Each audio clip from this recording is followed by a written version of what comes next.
Hello friends, तुम्ही सर्वांनी तिरुपती बालाजी मंदिराबद्दल ऐकलेच असेल। हे मंदिर केवळ भारतातच नाही तर संपूर्ण जगातील हिंदू श्रद्धाळूंच्या आस्थेचे एक प्रमुख केंद्र आहे। हे मंदिर आंध्र प्रदेशातील चित्तूर जिल्ह्यात तिरुपती जवळील तिरुमला टेकडीवर आहे। इथे भगवान विष्णूंच्या व्यंकटेश्वर स्वरूपाची पूजा केली जाते।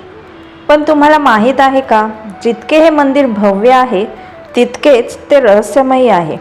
या मंदिरात दडलेली रहस्ये जाणून घेतल्यावर तुम्हीही थक्क व्हाल। चला तर मग जाणून घेऊया तिरुपती बालाजी मंदिराशी संबंधित काही अद्भुत रहस्य। नंबर 10, मूर्तीमधून येणारा गूढ आवाज। मित्रांनो, तिरुपती बालाजी मंदिर हे श्रद्धेचे केंद्र तर आहेच, पण इथे घडणाऱ्या गूढ घटनांमुळेही लोक इथे आकर्षित होतात। या रहस्यांपैकी एक म्हणजे भगवान बालाजींच्या मूर्तीमधून येणारा आवाज। अनेक स्थानिक लोक सांगतात की जेव्हा मूर्तीच्या अगदी जवळ जाऊन कान लावून ऐकले जाते तेव्हा समुद्राच्या लाटांसारखा आवाज ऐकू येतो। काही लोकांचे मात्र म्हणणे आहे की तो आवाज लाटांचा नसून एखाद्या अज्ञात शक्तीचा आहे, ज्याचे रहस्य आजवर कुणालाही उलगडलेले नाही। नंबर 9, हजारो वर्षांपासून पेटलेला दिवा आणि विशेष कापूर। जर तुम्हाला वाटत असेल की केवळ बालाजींची मूर्तीच रहस्यमय आहे, तर तसे नाही। मंदिरातील अनेक गोष्टी गूढ आहेत। गर्भगृहात ठेवलेला एक दिवा हजारो वर्षांपासून अखंड पेटलेला आहे अशी मान्यता आहे। मंदिराची देखरेख करणाऱ्यांच्या मते हा दिवा कधीच विझलेला नाही आणि तो नेमका कधी पेटवला गेला हेही कोणाला माहीत नाही। याशिवाय भगवान बालाजींच्या शृंगारासाठी वापरण्यात येणारा कापूरही रहस्यमय आहे। कापूर हा भिंतीवर लावल्यास तुटतो, पण भगवानांच्या मूर्तीवर लावताना तो अजिबात तुटत नाही। नंबर 8, बाहेरून पाहिल्यावर मध्यभागी दिसणारी मूर्ती। तिरुपती बालाजी मंदिराशी संबंधित हे रहस्य अत्यंत अद्भुत आहे। जेव्हा एखादी व्यक्ती मंदिराच्या प्रवेशद्वारातून आत येते तेव्हा भगवान बालाजी गर्भगृहाच्या मध्यभागी उभे असल्यासारखे दिसतात, पण जेव्हा प्रत्यक्ष गर्भगृहात प्रवेश केला जातो तेव्हा सत्य काही वेगळेच असते। प्रत्यक्षात भगवान बालाजींची मूर्ती मध्यभागी नसून उजव्या बाजूच्या कोपऱ्यात स्थित आहे।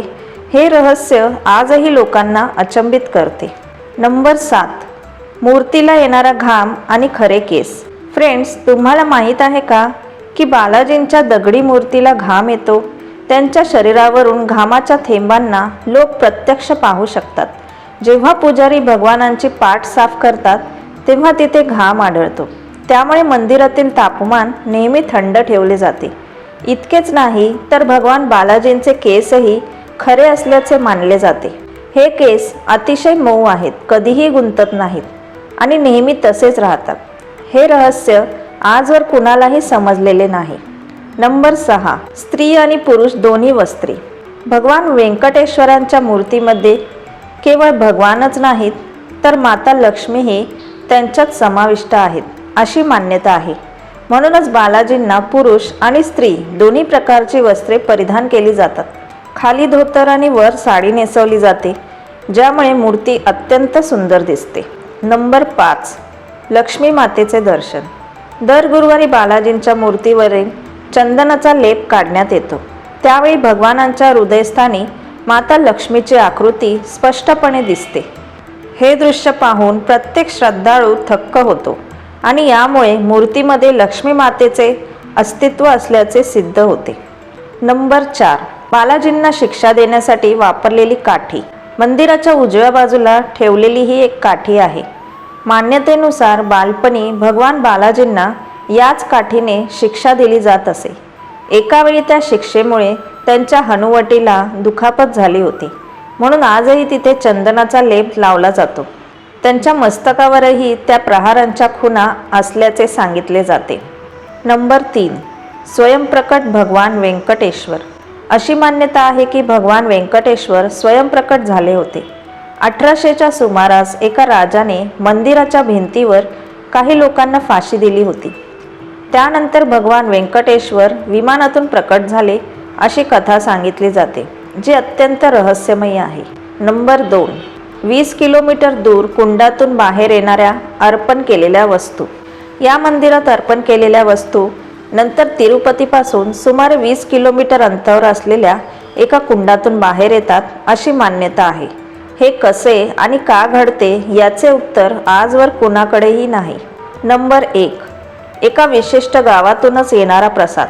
तिरुपती बालाजी मंदिरापासून सुमारे 23 किलोमीटर अंतरावर एक असे गाव आहे जिथे बाहेरील लोकांना प्रवेश नाही. याच गावातून भगवान बालाजींसाठी फुले, दूध, दही, तूप, लोणी इत्यादी प्रसाद येतो. त्या गावाव्यतिरिक्त दुसऱ्या कुठल्याही ठिकाणाचा प्रसाद स्वीकारला जात नाही. यामागील कारण आजवर कोणीही सांगू शकलेले नाही. तर मित्रांनो, ही होती आमची आजची एक रंजक माहितीपूर्ण कथा. जर तुम्हाला हा व्हिडिओ आवडला असेल तर लाईक करा, तुमच्या मित्रांसोबत नक्की शेअर करा. थँक्यू.